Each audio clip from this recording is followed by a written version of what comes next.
আমার কাছে চাইলে আমি দেই, আমার কাছে কান দিলে আমি দেই। মানুষ না চাইলে না কান দিলে তো আমি আর দেই না। তো তখন ফেরেশতা বলল, তাহলে এই রিজিকগুলো কি করব? তখন আল্লাহ বললেন, এই রিজিকগুলা তুমি সাগরে নিক্ষেপ করো,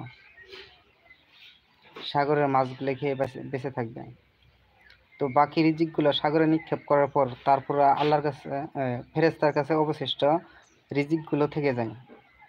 তখন ফেরেশতা আল্লাহর কাছে আবার ফেরত নিয়ে যান যে, হে আল্লাহ, সাগরে এত রিজিক ফেলানোর পরও আর এত রিজিক বাড়তি আছে, এগুলো কি করব?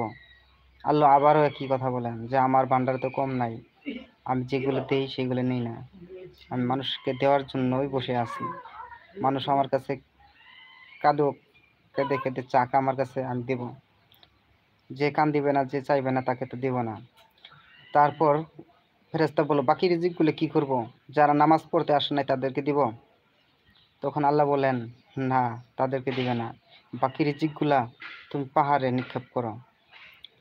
তারপর বাকি রিজিকগুলো পাহাড়ে নিক্ষেপ করা হয়। এই গাছগাছালি, যেমন পাহাড়ে কিন্তু গাছগাছালি আমরা পানি দিই না, কোনো বিষ দিই না, কোনো সালফেট দিই না, কোনো কিচ্ছু দেওয়া হয় না। তারপরেও পাহাড়ের গাছগাছালি কিন্তু অনেক শক্তিযুক্ত, অনেক স্বাস্থ্যবান হয়ে থাকে। তো আল্লাহর রিজিক তিন জায়গায় ফেলা হয়। একটা হচ্ছে মানুষের যারা ফজরে নামাজ পড়ে তাদের কাছে বন্টন করা হয়, আরেকটা হচ্ছে সাগরে ফেলা হয় মাছের জন্য। আর ওইসব মাছ আমরা খাইয়ে থাকি, সাধারণ লোকজন খাইয়ে থাকে। যারা নামাজ পড়ে, দেখেন আল্লাহর কি কুদরতি, কি খেলা, সেই মাছগুলোই যারা নামাজি ব্যক্তি তাদের কাছে ওই রিজিকগুলোই ফেরত আসে। আর তো বলতে পারেন যে যারা নামাজ পড়ে নাই তারাও যে মাছ খা, তাদের জন্য রিজিক আছে, কিন্তু আল্লাহ তো রিজিকগুলো ছিটায় এনে ফেলাই দিছে। আল্লাহ তাআলা রিজিকগুলো ছিটায় রাখছে, কারণ তার রিজিক তো সেই খাইতে পারবে। আল্লাহ তো কাউকে না খাওয়ায় মারেন না। আর সে নামাজ পড়ুক বা না পড়ুক, হয়তো দুঃখে হয়তো সুখে, এরকম ভাবে হয়, কিন্তু আল্লাহ কারোরে না খাওয়ায় মারেন না। রিজিক সবারই আছে, কিন্তু ফজরে নামাজ পড়লে আল্লাহ তাআলা তার রিজিকের ফয়সালা আল্লাহ তাআলা তার নিজেই করেন। আল্লাহ বলছে যে, তোমার আর এই রিজিকের চিন্তা করতে হবে না, তোমার রিজিকের চিন্তা আমি নিজেই করব। তো ফজরের নামাজ পড়বো, 5 ওয়াক্ত নামাজ পড়ার চেষ্টা করব। ফজরের নামাজের পর রিজিকগুলো ভালো হবে। আর যারা নিম্ন শ্রেণী, মধ্য শ্রেণী, যারা কাজকর্ম করেন, তাদের আমি মনে করি যে তারা যদি কাল ফজরের নামাজ পড়ে আল্লাহর কাছে বলে যে, আল্লাহ রিজিকগুলো যোগাই দাও বা করে দাও, তো তাদের জন্য দেখবেন ফজরের নামাজ পড়ে রাস্তা দিয়ে বের হলে তাদের রিজিক আল্লাহ তাআলা স্বয়ং নিজে হাত দিয়ে তাদেরকে খাওয়ান।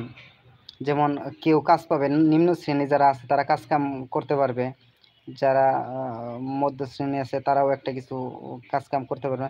আল্লাহ তাআলা আবার এই কাজের মধ্যে কারোর অসম্মানই করেন না, যে কর্ম করো, কারণ তোমারও তো চলতে হবে, তুমিও চলো। আর এদিক দিয়ে আমারও যেই ইগুলো পাঠাইতেছি, হুকুমগুলো দিয়ে দিছি, সেই হুকুমগুলো মানো। যেমন আমাদের 3 বেলা ভাত খাওয়া বাধ্যতামূলক, তেমন 5 ওয়াক্ত নামাজ বাধ্যতামূলক। আমরা সবসময় নামাজ পড়ার চেষ্টা করব। আর রমজান মাস বেশি বেশি রোজা রাখবো। আল্লাহর কাছে আল্লাহ বলছে যে, তোমরা যদি না চাও আমি কই থেকে দেব? আর আমরা বলি, হে আল্লাহ, তুমি যদি আমাদেরকে না দাও, তুমি যদি ফিরাই নাও, আমরা কার কাছে যাব, কার কাছে চাইবো, আর কে আমাদেরকে দিবে?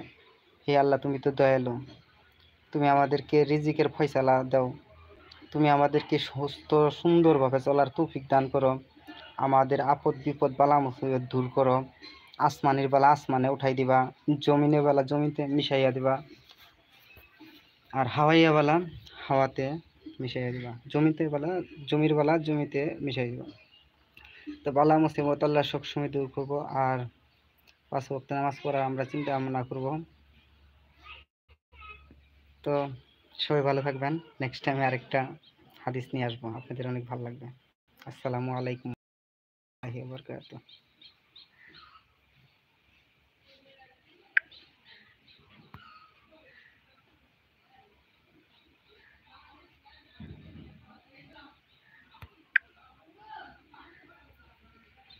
লাইভ